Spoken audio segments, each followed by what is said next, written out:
I'll tell you what game has significantly improved my mood since it came out, which has been at the top of last month now. It's taken me a little bit to get through this, but it is Unicorn Overlord. I'm going to say it up front. I love this game. It's definitely an early Game of the Year contender for me. I feel as though if, like, the games like this, I'll preface it like this, they're not for everybody. As you can see from the B-roll that's rolling right here, beautiful visuals. The game, I'm playing it on the Switch. This is coming from my Switch console. The visuals are crazy good. I'm constantly blown away, and it's really hard for me to play this game on the go because I always want it on my TV because it looks that good. Yeah, blow it up. I mean, there's probably a reason why there's like a PS5 version of this game as well. Yeah. Get all your pixels in, maximize your resolution, but for a game that you can put this many hours into, you might want to prioritize the portability of it all. Oh, and Drix, I got so many hours of it. I'm still playing it. I'm still playing through this game. It's a fantastic game, and I'm at the home stretch, and I gotta tell you, my playtime is over 40 hours. Wow. Yeah. A whole week pay up in that bad boy. Yeah. I put about 40 hours into the game as of now. It's still going on. I'm in the home stretch of it. And I will say there's a lot to the game, and it's a very, very robust experience. It's mainly a strategy RPG, and when I say strategy RPG, I mean strategy RPG. This isn't like Fire Emblem, where it's like a turn-based tactical dealy, where you have a lot of control over what's going on. It's not like that at all.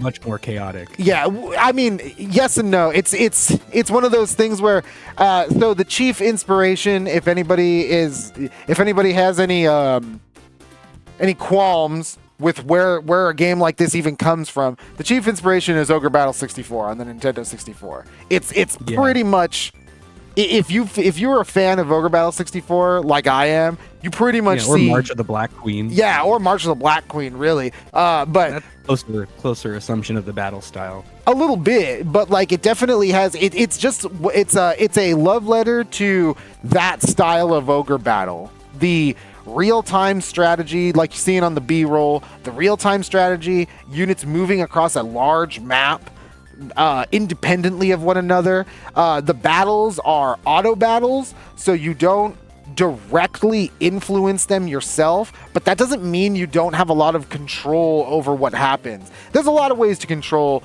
how battle flows, not just with the real-time strategy controls as you're seeing on the screen right now, but there's also valor moves that every character has, and every character in the unit also gains or adds their valor move to the valor move pool of that unit. So whenever you take over a point, like liberate a town or take over an enemy point, you'll gain valor points. You defeat enemies, you gain valor points. So whenever you see it in the upper left-hand corner where it says valor on the screen, you spend those points to deploy troops from your from applicable command points. Not every command point can deploy troops, but like a town can, right? Or checkpoint can.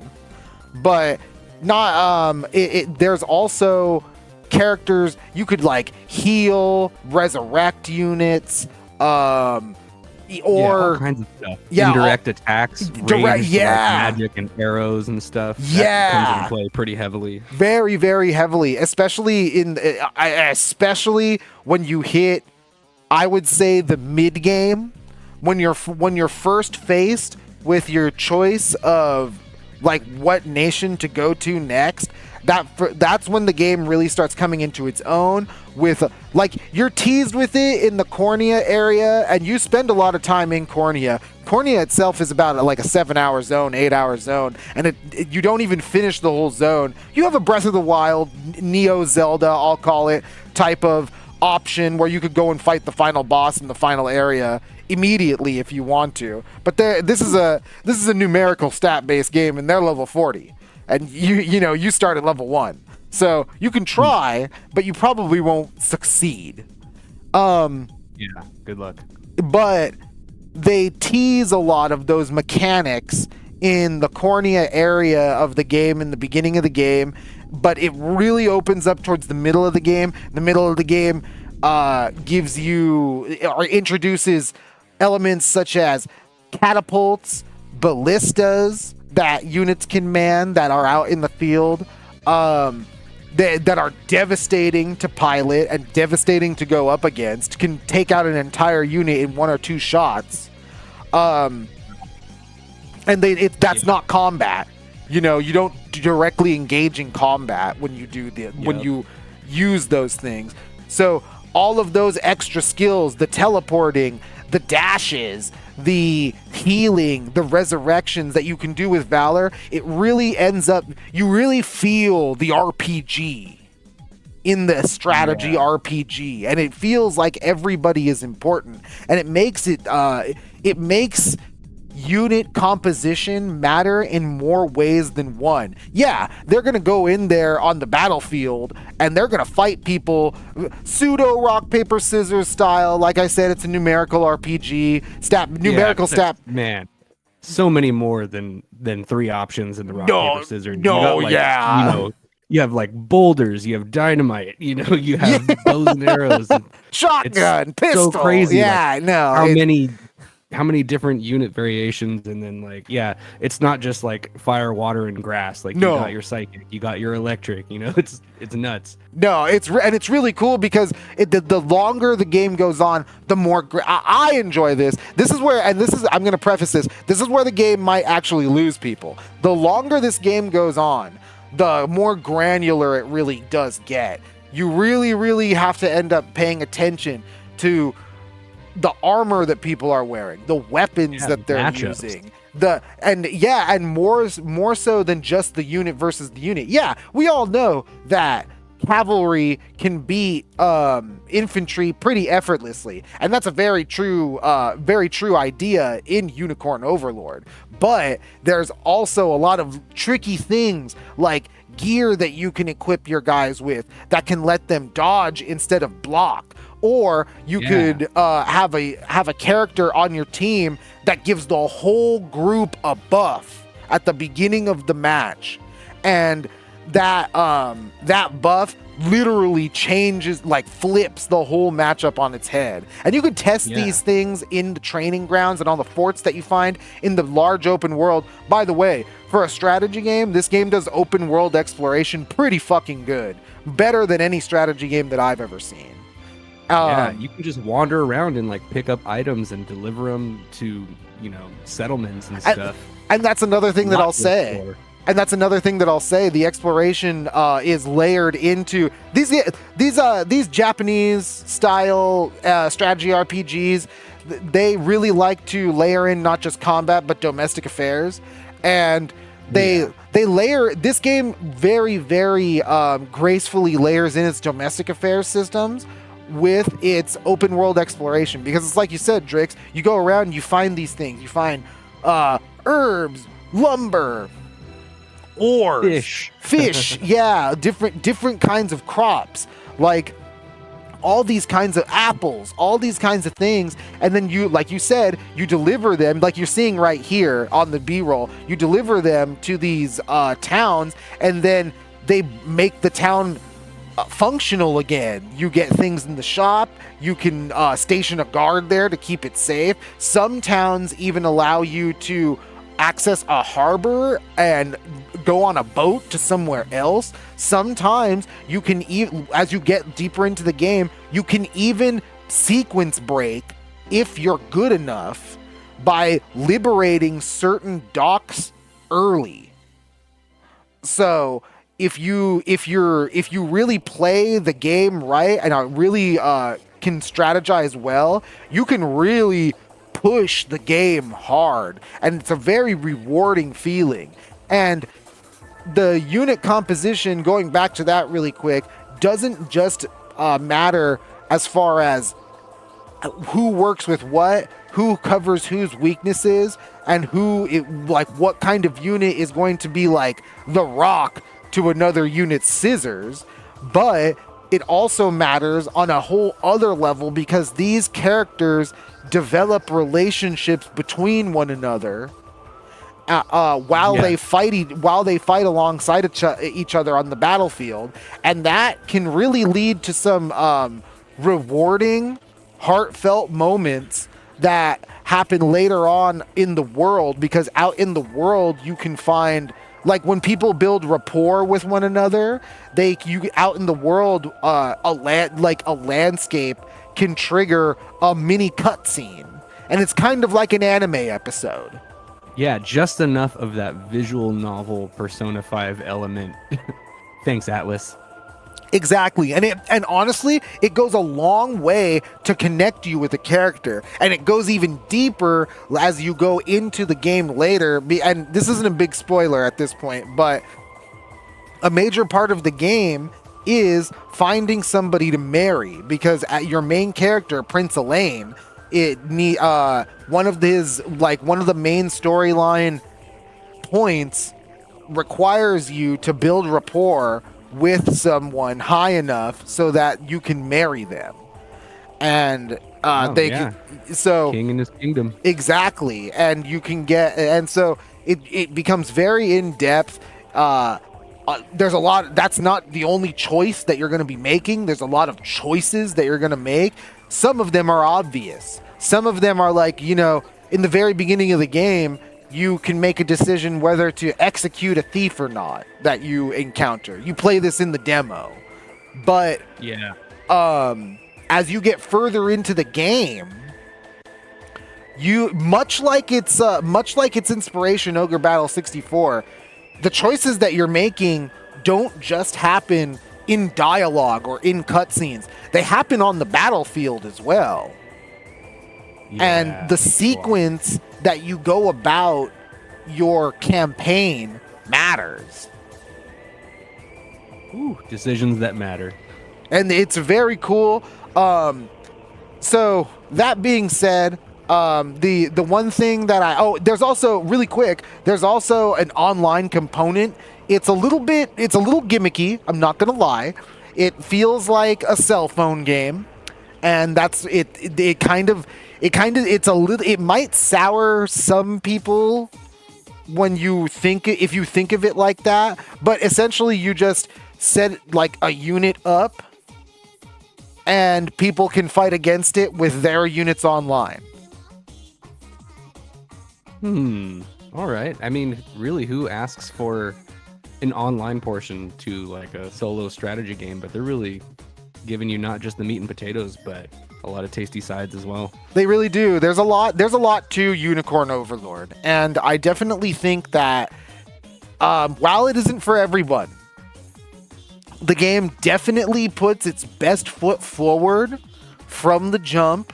It has a beautiful visual style. I'm playing it on the Switch.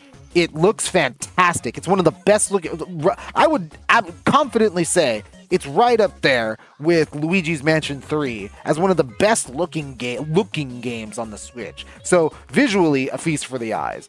Gameplay wise, it's very in depth. Yes, the combat itself may just consist of auto battles, but there's enough decision making in it, and not to mention unit composition really matters. It really matters if you have a cavalryman out there and he's actually got other cavalrymen in his unit. If he does, that dude's gonna be flying across the battlefield. You know what I mean? Like, he could leader skills. Yeah, he could. Who you have lead, the dudes with axes can chop down barriers and stuff. And so many like granular things to think about when building your units. Like, from the ground up. Yeah, and I'll say it up front, you're not going to have room for everything by the end of the game. I mean, my army got to S rank pretty fast. I was S rank by the middle of the third continent. So I was way before the end of the game. And even at max rank, with all the upgrades available to me, with all of my units having 5 people per unit, your army still is limited. So you need to make sure you're making a lot of good decisions and making sense to cover people with other people. And it's I'm playing the game on expert mode, and I can tell that I could tell that the storyline character groups aren't really the groups that are supposed to be used, because I'm really trying to keep the storyline characters together to build rapport with one another, because they have great dialogue when you find it.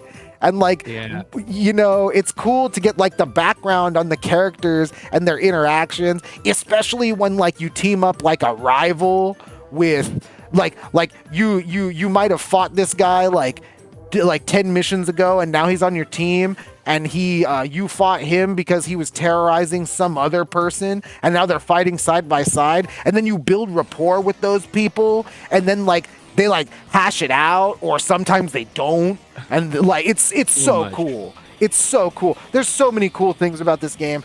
The strategy RPG auto battling aspect might not be for everybody, but I think there's enough gameplay in it, especially when you bring in the valor skills, dude. If you could be valor skilling people to death, like you could make that your entire strategy. Yeah, you could literally could prioritize relationships and lose some combat efficiency. Yeah, hey, you know what? It all depends on, again, numerical statistics are the name of the game. So that's you can subvert it. There are definitely ways to grind, but anyway, setting your battle actions, in order. Oh my god, so that it can be more offensive or defensive, even based on a unit. That poison weapon you equip could like make or break a fight for any character. Drix, similar things. Don't even get me started on the tactics system. The whole system, like, it doesn't matter that your characters, if you really think that this game plays itself, then you're really not playing it right, because there's a whole tactics system that you can literally set your characters to do whatever you need them to do before the fight goes on, in the sequence that you want them to do it, based upon who you're fighting, even if the game at the beginning says, yo, you're about to fucking die. Yeah, it reminds me of the Gambits system from Final Fantasy 12. Yes. Where you can kind of like program algorithmically like what actions you want to take and when and in what order. Very, very reminiscent to that. So if that's your jam, and the Valor system gives you even a little bit more control on top of the layering of unit composition, because like we were saying before, you could have your cavalrymen be running really fast. You could have flying units that just fly over everything. There's a lot of things that you can do and a lot of control that you can have. So Unicorn Overlord, my final word on this game is, if you like strategy RPGs, and especially if you miss and hearken to the old days of strategy RPGs, like the 90s and the 2000s, if that's your jam, this is a must buy.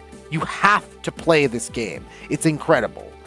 For everybody else, I highly suggest you give it a shot. If you could find this, if you don't want to pay full price for it, it's $60. If you don't want to pay full price for it, rent it off a Gamefly, borrow it from a friend, do something, because play the demo. Yeah, play the demo. Get a taste. Oh man, you're gonna be hooked. The first hit is free. Yeah, it's really, really.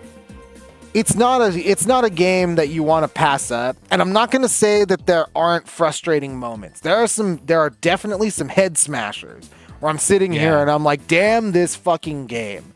But you may encounter some skill issues, but it's kind of part of the fun and part of what keeps me wanting to come back anyway. It's absolutely one of the best games that I've played in recent memory, not to mention not just in this year, but within recent memory. I put this game up there with like Spider-Man 2 from last year, Baldur's Gate 3 from last year. Like this is one of like those my games. Armored Core 6. Yeah, it's one of those. I could probably games. play this the rest of the year and be fine. Same. No, absolutely. Like it's one of those things. If we weren't doing this show, you know what I mean? Like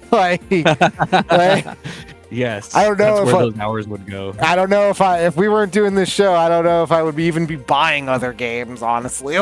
Like I would just be playing this game all the time. Like but gotta get the word out from the game journos. Absolutely. But that is Unicorn Overlord. It's on PS5, Xbox One, Xbox Series consoles. I believe it's on PS4, and it's on Nintendoswitch. Not on PC, but that doesn't matter because this game is incredible, and you should definitely try. You could pick up an Xbox One for like $100. Grab it. Go grab a copy of this game. It's fantastic. Unicorn Overlord. I had 2 thumbs up. I say it's incredible. Yeah, you got a score out of 5 for us for this one? I would definitely give this a 5. It's got everything. It even has like a little online element to it. It didn't need it.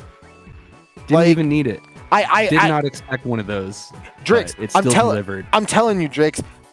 Hour 10 in this game, I was already wanting to start a new playthrough because of all the decisions that I could have made. Yeah, I've seen that in the demo as well, and geez, definitely going to add this one to my collection. It's so beautiful, and it's a beautiful game. Unicorn Overlord, 5 out of 5 on my scale. Pick it up if you haven't. It might play the demo. It might not be for you. Definitely, your mileage may vary. I am a fan of this style, so I'm giving it a 5 out of 5. But the narrative, the characters, the graphics, the gameplay that is truly unique in today's landscape. As opposed, some of the best 2D anything you'll see. Anything. But yeah, that's it. Play the demo if you haven't. It's on everything except for PC. Unicorn Overlord. I'm all about it.